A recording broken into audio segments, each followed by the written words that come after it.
niseme jambo hili kwamba yeyote aliyehusika kuamuru, aliyehusika kuratibu, aliyehusika kusimamia namna yoyote ya umwagaji damu juu ya Tanzania, ni vema afahamu atapokea malipo ya umwagaji damu huo, kwa kuwa imeandikwa ya kwamba atakayemwaga damu ya mwanadamu, damu yake huyo itamwagwa na mwanadamu. Haijalishi huyu mtu ana cheo gani, haijalishi huyu mtu ana nafasi gani, ana mamlaka gani, atakayemwaga damu ya mwanadamu, damu yake huyo itamwagwa na mwanadamu. Haleluya, watu wa Mungu. Ni wakati mwingine na siku nyingine ambayo Mungu amenipa neema nije niseme nanyi, na ni kwa muda kidogo au kwa siku nyingi ambazo nilikuwa sijaongea kwa namna mfano wa hii, lakini niseme kwamba leo nimeona nirudi tena kuongea kwa namna kama hii baada ya siku nyingi ambazo ziligubikwa na giza la namna mbalimbali ambalo limeendelea katika taifa letu la Tanzania. Inawezekana yako makundi fulani ya watu ambayo hayapendi kusikia kauli mfano wa hizi kwamba kuna giza liligubika Tanzania ama limeigubika Tanzania, na lina uwezo wa kutafsiri kwamba ni miongoni mwa kauli zinazoweza kutajwa kama ni uhaini, uchochezi na kadhalika. Lakini nikiri kuwa mioyo ya Watanzania, hasa wenye maisha ya kawaida, inaweza kuwa imekosa matumaini kwa namna moja ama nyingine.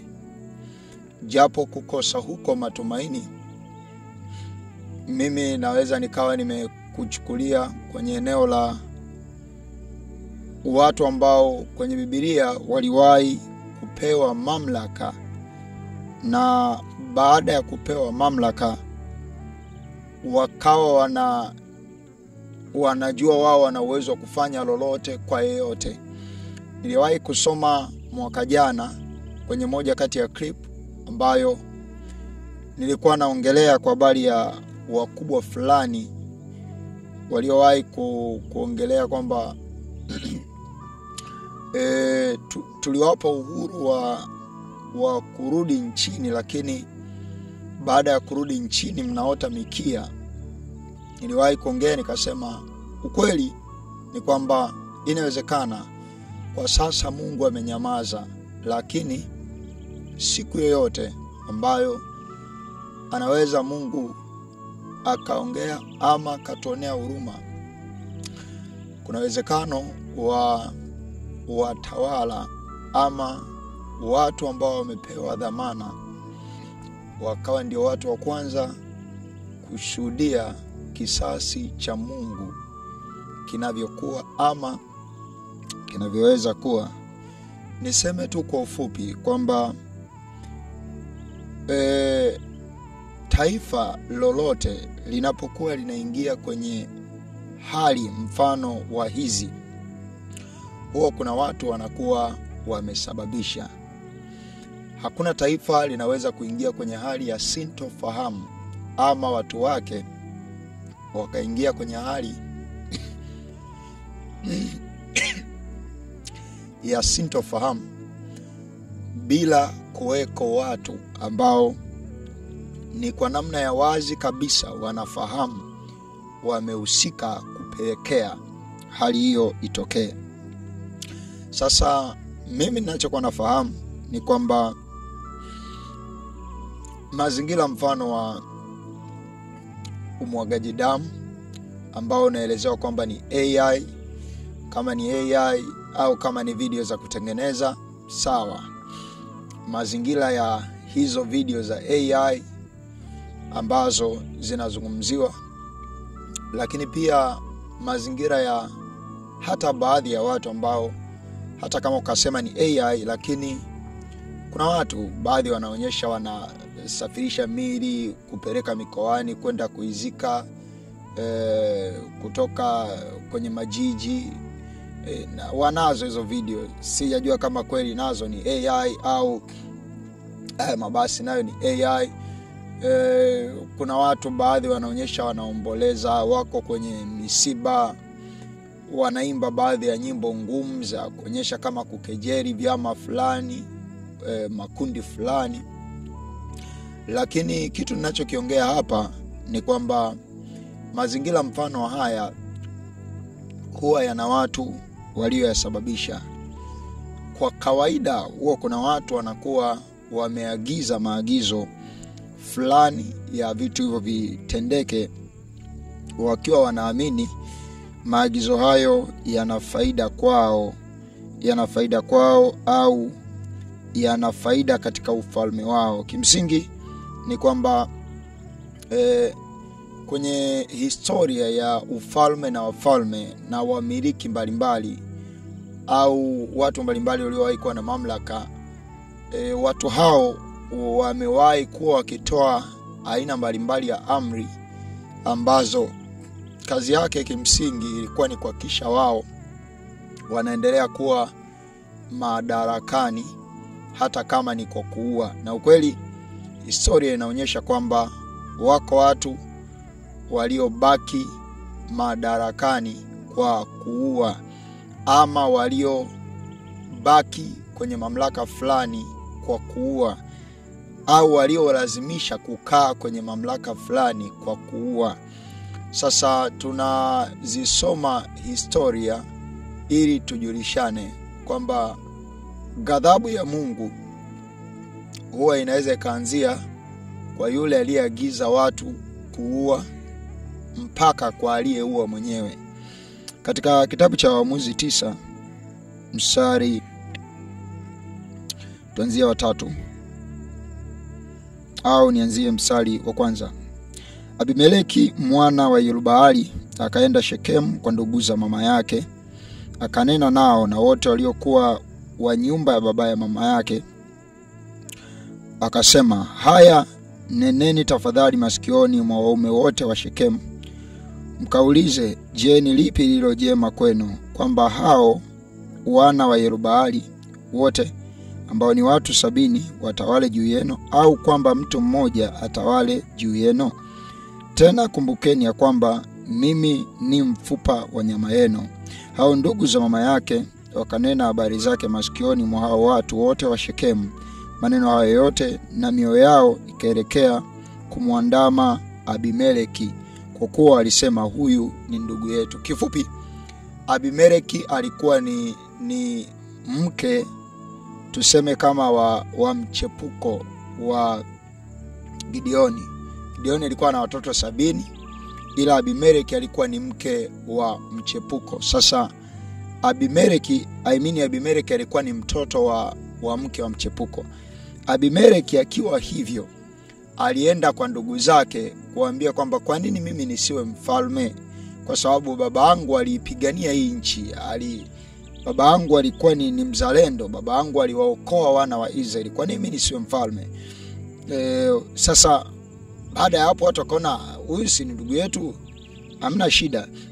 Mstari wa 4, wakampa vipande vya fedha 70 vilivyotoka katika nyumba ya Baali Berithi, na kwa fedha hizo Abimeleki amepewa fedha, tuseme ameomba kuwa mfalme, ni mtoto wa mchepuko, ameomba kuwa mfalme, amepewa kuwa mfalme. Baada ya kupewa kuwa mfalme Abimeleki, cha kwanza amepewa fedha. Hizi fedha Abimeleki akaajiri watu wapuuzi, mabaradhuli wafuatane naye. Akaajiri watu wapuuzi, mabaradhuli. Baradhuli ni watu wa hovyo, wenye roho mbaya. Kwa Abimeleki cha kwanza alichoanza nacho, amepewa tu ufalme. Yeye ni mtoto wa nyumba ndogo, amepewa tu ufalme. Cha kwanza alichoanza nacho, aliajiri watu wapuuzi, watu wenye roho mbaya, watu makatili, watu wauaji. Aliwaajiri hawa ili wafuatane naye. Sasa Abimeleki ameomba ufalme, amepewa ufalme, lakini unajiuliza kwa nini Abimeleki anaanza kuajiri watu ambao ni wauaji? Hivi lengo la Abimeleki kweli juu ya watu wa Shekemu ana lengo jema kweli? Je, Abimeleki ana lengo jema kweli juu ya watu wa nyumba ya baba yake? Kwa nini anaanza tu ufalme na kuajiri watu wapuuzi, watu mabaradhuli, watu wauaji, watu wenye roho mbaya? Yani shida yake ilikuwa nini? Mstari wa 5. Ukitaka kujua lengo la Abimeleki, mstari wa 5, kisha akaenda nyumbani kwa babaye huko Ofra, akawaua nduguze hao wana wa Yerubaali. Yerubaali ndio Gideoni. Gideoni jina jingine lilikuwa linaitwa Yerubaali. Hao wana wa Yerubaali watu 70 akawaua juu ya jiwe moja katika Yotham. Mwana mdogo wa Yerubaali alisalia, kwa maana alijificha. Sasa Abimeleki ameanza tu ufalme ambao alienda kuwaomba ndugu zake, ndio waliomruhusu, waliompa kibali kwamba hapana bwana, ndugu yetu uwe tu mfalme. Lakini ameanza tu ufalme, kaenda kuua ndugu zake wote. Ndugu yake mmoja tu mdogo alijificha, kwa sababu alitaka katika kujificha kwake aendelee kuongea baadhi ya mambo mbele ya macho ya wana wa Israeli. Sasa baada ya kujificha kuna mambo mengine mengi yaliendelea, lakini huyu ndugu mdogo wa Abimeleki alijificha alirudi na kutoa unabii wake. Nianzie msali wangapi hapa? Alikuwa ametokea huyu ndugu. Msali wa 7 anasema, kisha walipomwambia huyo Yotham ambaye ni ndugu mdogo, yeye akaenda akasimama juu ya kilele cha mlima Gerizim, akapaza sauti yake, akapiga kelele na kuambia, nisikilizeni mimi enyi watu wa Shekemu, ili kwamba Mungu naye apate kuwasikia ninyi.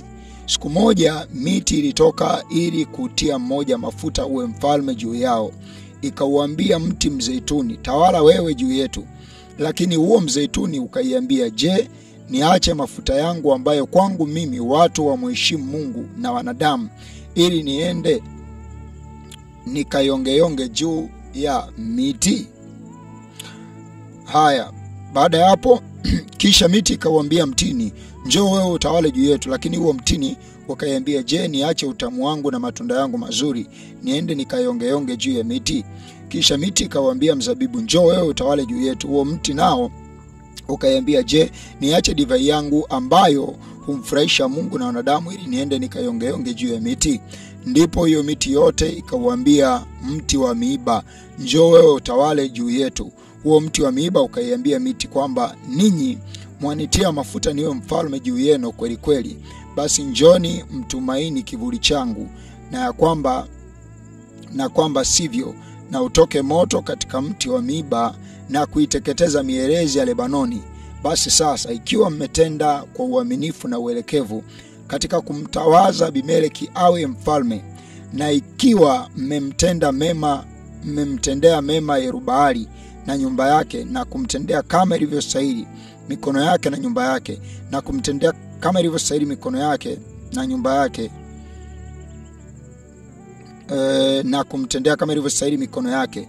Kwa maana, msikie sasa huyu Yotham anavyolalamika, kwa maana baba yangu aliwatetea ninyi na kuhatarisha uhai wake na kuwaokoa na mikono ya Midiani, nanyi mmeinuka juu ya nyumba ya baba yangu hivi leo, nanyi mmewaua wanawe watu 70 juu ya jiwe moja, nanyi mmemtawaza Abimeleki mwana wa kijakazi chake awe mfalme juu ya watu wa Shekemu, kwa sababu yeye ni ndugu yenu. Basi ikiwa mmemtendea kwa uaminifu na uelekevu Yerubaali na nyumba yake hivi leo, basi furahini ninyi katika huyo Abimeleki, yeye naye na afurahi kwenu ninyi. Lakini kwamba sivyo hivyo, basi moto na utoke katika Abimeleki na kuwateketeza watu wa Shekemu na jamaa ya Milo. Kisha moto na utoke katika hao watu wa Shekemu na katika jamaa ya Milo na kumteketeza Abimeleki. Kisha Yotham akaenda zake na kukimbia, akaenda Beeri na kukaa huko kwa kumwogopa Abimeleki nduguye. Abimeleki mwana wa kijakazi wa Gideoni, ameomba kuwa mfalme, wamemtawaza kuwa mfalme, lakini ametawazwa kuwa mfalme, cha kwanza ameajiri watu wenye roho mbaya ili wafanye kazi pamoja naye kwenye nyumba ya kifalme. Na hatua ya kwanza aliyochukua Abimeleki ni kuwaua ndugu zake 70 wa wake halali wa Gideoni. Yeye ni mtoto wa kijakazi, lakini amepewa tu ufalme, cha kwanza anawaua ndugu zake ambao ni watoto wa wake halali wa Gideoni. Huyo mtoto mdogo wa Gideoni anasema kwamba ikiwa mmefanya yaliyo mema kwa nyumba ya Gideoni baba yangu, basi mpate matunda ya mema mliyofanya. Lakini ikiwa mmefanya yaliyo mabaya, basi moto na utoke katika Abimeleki uwateketeze ninyi ambao mmemtawaza Abimeleki awe mfalme, na moto utoke katika huyo mfalme Abimeleki aliyefanya mabaya, aliyeua ndugu zangu, na uwateketeze ninyi watu wa Shekemu. Kitu ambacho tunatakiwa tukifahamu ni kwamba ni kweli hata hapa Yotham alikimbia kwa kumuogopa Abimeleki. Ni kwamba watu wa Shekemu ambao walimtawaza Abimeleki kuwa mfalme, walimtawaza mtu mwenye roho mbaya kuwa mfalme, walimtawaza muuaji kuwa mfalme. Watu wa Shekemu, unabii hapa ni kwamba moto utatoka katika Abimeleki, utawalamba watu wa Shekemu. Moto utatoka katika Abimeleki, utawateketeza watu wa Shekemu. Lakini kama hiyo haitoshi, ni kwamba kuna moto pia utatoka katika Shekemu, utamteketeza Abimeleki. Moto utatoka katika Shekemu, utamdhuru yule ambaye aliwaua watu. Tumefika kwenye mazingira mfano wa haya ambayo inakuwa inaonekana ni kama tulifika tu, lakini ukweli ni kwamba inawezekana wako watu wametoa amri za baadhi ya watu au kundi fulani la watu au yeyote ambaye anaweza kaonekana ni kama vile haungi mkono, hakubaliani, hasifii na vitu mfano hivyo. Lakini katika kuendelea kwa haya maisha ambayo Abimeleki aliendelea nayo, kwenye hii Waamuzi 9 mstari wa 50, ndipo Abimeleki alipokwenda Thebesi akapanga kinyume cha Thebesi na kuutwaa. Lakini ndani ya huo mji palikuwa na buruji yenye nguvu, na watu wote waume na wake wakakimbilia huko, na watu wote wenye mji wakajifungia ndani, wakapanda paa la buruji. Abimeleki akaiendea hiyo buruji na kupigana nayo, naye akaukaribia mlango wa buruji ili auteketeze kwa moto. Na mwanamke mmoja akabwaga jiwe la kusagia la juu, nalo likampiga Abimeleki kichwani na kulivunja fuvu la kichwa chake. Ndipo akamwita kwa haraka huyo kijana aliyekuwa akimchukulia silaha zake na kumwambia, futa upanga wako uniue, ili watu wasiseme juu yangu aliuawa na mwanamke. Basi huyo kijana wake akamchoma kwa upanga, naye akafa. Basi hapo watu wa Israeli walipoona ya kuwa Abimeleki amekufa, wakaondoka wakaenda kila mtu mahali pake. Basi hivyo Mungu akalipiza kisasi juu ya uovu wa Abimeleki aliyomtenda baba yake, na katika kuwaua hao nduguze watu 70. Uovu wote wa watu wa Shekemu Mungu alilipiza juu ya vichwa vyao, na hiyo laana ya Yotham mwana wa Yerubali ikawajilia juu yao. Sisi tunaokuwa tunaongea kwamba yeyote ambaye unaweza ukawa ulitumika labda kuua watu kama njia ya kuwadhibiti wasiandamane, hatuungi mkono watu walioharibu mali za watu, walioiba mali za watu, waliochoma sheri, hatuungi mkono. Lakini ukweli ni kwamba inawezekana njia ya kuwadhibiti isingekuwa ni hiyo tu, kungeweza kuwa na magari ya maji ya kuwasha, kungeweza kuwa na mabomu ya machozi ambayo yangewaumiza lakini yangewaacha hai. Mabomu ya machozi yangewaumiza na yangewafanya wajifunze uhai bado ni kitu ambacho wangebaki nacho. Katika yote hayo, uovu wote wa watu waliopiga risasi watu utakuwa juu yao, na uovu wote wa walioamuru wapigwe risasi alikadhalika utakuwa juu yao na utawarudia. Ni vitu ambavyo vina hatari kubwa sana tabiri ama kuviongelea. Kimsingi mimi si Bwana ameniambia, mimi nijuacho ni kwamba hii dunia matukio yote yanajirudia. Wako watu waliwahi kuamuru yeyote wanayetaka, yule afe, yule afungwe, yule atekwe, yule afunguliwe kesi na vitu mfano wa hivyo. Lakini tuwe tunafahamu ya kwamba sisi wanadamu ni wanadamu tu. Hata kama tuna vyeo ni wanadamu tu. Hata kama tuna dhamana ni wanadamu tu. Aina yoyote ya maisha tunazokaishi, tuwe tunafahamu maisha hayo yataturudia kwa kujua ama kwa kuto kujua. Mwisho niseme kwamba nafahamu kuwa kusoma maandiko kama haya ni hatari.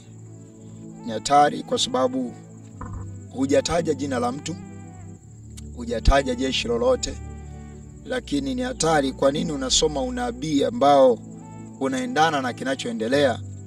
Niseme kwamba waliwahi kuwekwa wafalme waliofanya kila wanalotaka, walimuonea wapendaye, walifanya mabaya kwa wapendaye, lakini mwisho yote walikuja kuishia pabaya. Waliumia kwa namna mbalimbali kwa sababu tu ya maisha yao.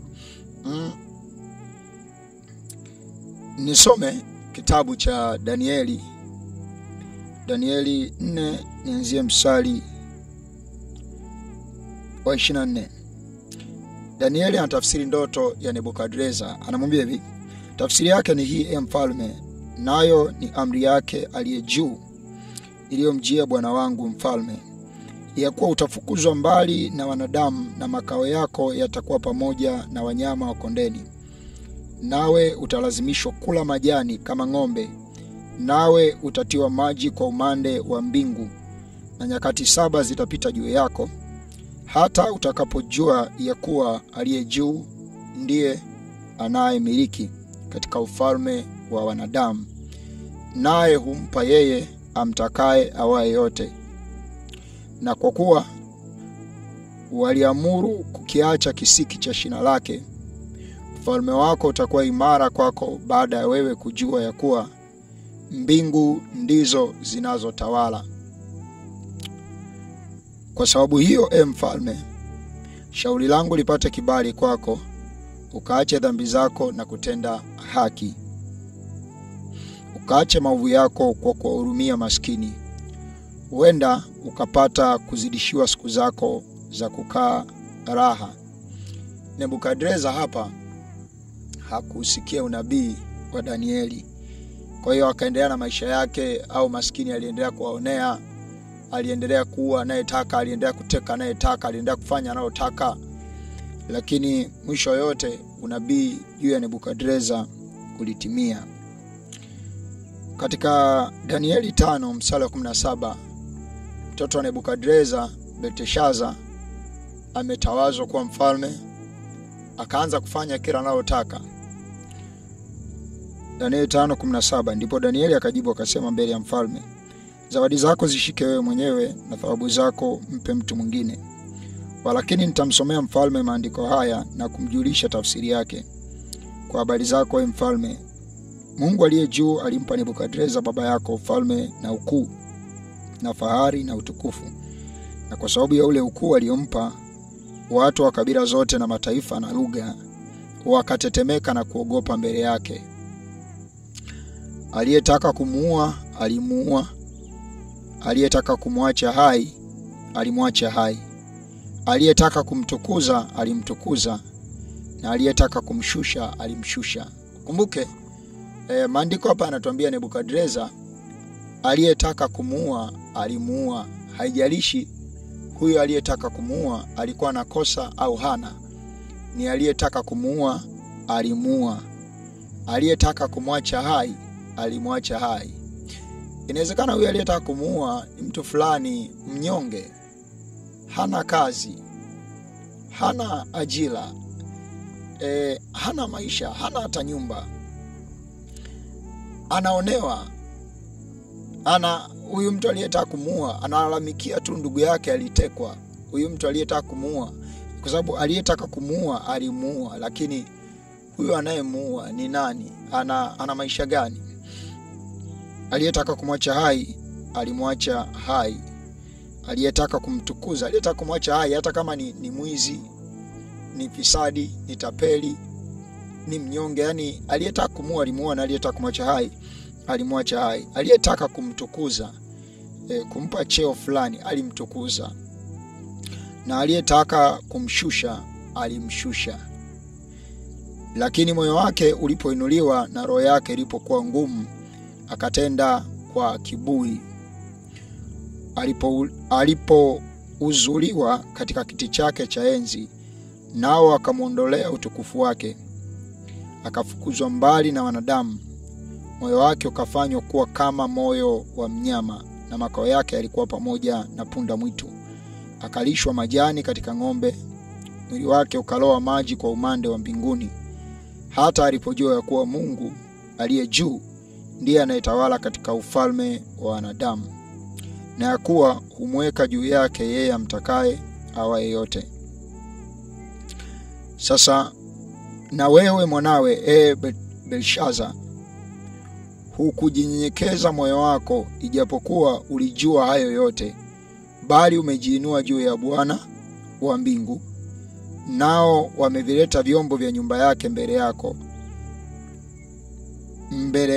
na wewe na wakuu wako na wake zako na masuria wako mmevinywea. Nawe umeisifu miungu ya fedha na ya dhahabu na ya shaba na ya chuma na ya mti na ya mawe, wasioona wala kusikia.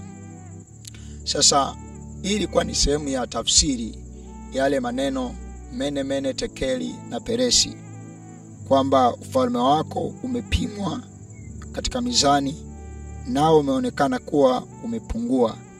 Kwa hiyo ufalme wako umegawanyika, na wamepewa Wamedi na Waajemi.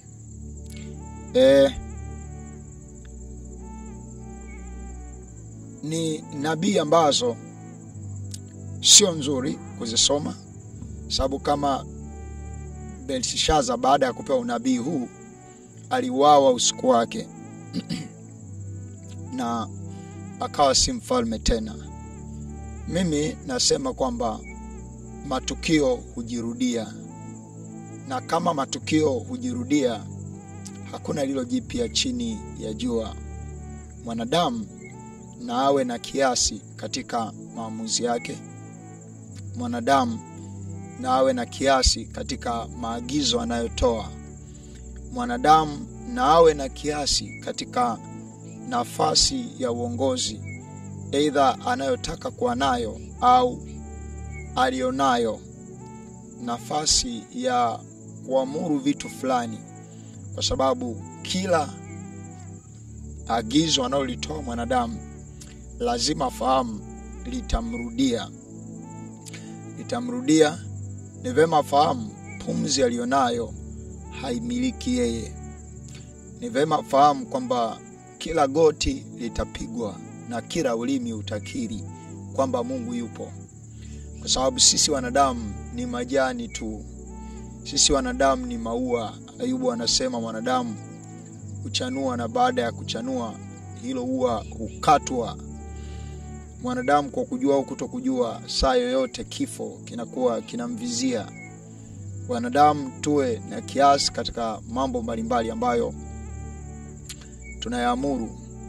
Niseme jambo hili kwamba yeyote aliyehusika kuamuru, aliyehusika kuratibu, aliyehusika kusimamia namna yoyote ya umwagaji damu juu ya Tanzania, ni vema afahamu atapokea malipo ya umwagaji damu huo, kwa kuwa imeandikwa ya kwamba atakayemwaga damu ya mwanadamu, damu yake huyo itamwagwa na mwanadamu. Haijalishi huyu mtu ana cheo gani, haijalishi huyu mtu ana nafasi gani, ana mamlaka gani, atakayemwaga damu ya mwanadamu, damu yake huyo itamwagwa na mwanadamu. Hii ni sauti ya mtoto wa mtu aliaye kutoka gerezani, lakini sasa akiwa mafichoni kwa sababu ya kukimbia ufalme ambao unaweza ukawa unamuona kila mwenye chembe ya haki kwamba ni adui yao. Lakini mimi mwenyewe pia nalia kutoka mahabusu ya polisi, nikiwa pia inawezekana kuna wakati nililazimika kuwa na ukimya fulani ambao naweza nikauelezea kwamba sikuwa na ona moja kwa moja niseme nini. Lakini siku ya leo, na inawezekana siku zitakazoendelea pia, nimemwomba Mungu aniongoze niwe na jambo la kusema juu ya taifa langu. Nimemwomba Mungu aniongoze hata kama ni kwenye hatari, walau niongee. Hata kama ni kwenye hatari, iweko sauti ambayo inaonyesha kwamba Mungu anaona nini juu ya kinachoendelea. Mungu anaona nini? Na ni vyema tufahamu Mungu yupo. Mungu yupo hata kama wote tutadhuliwa. Mungu yupo hata kama wote, kwa sababu baadhi unaweza kusema mchanganya dini na siasa, lakini mimi hapa sijaongea chama chochote, sijaongea umoja wote, sijataja jeshi lolote. Nimeongea tu kisasi cha Mungu juu ya mtu, juu ya watu wanaweza wakawa wanafanya mabaya, wanatimiza mabaya. Mungu hawezi akaacha kuja kujilipiza kisasi.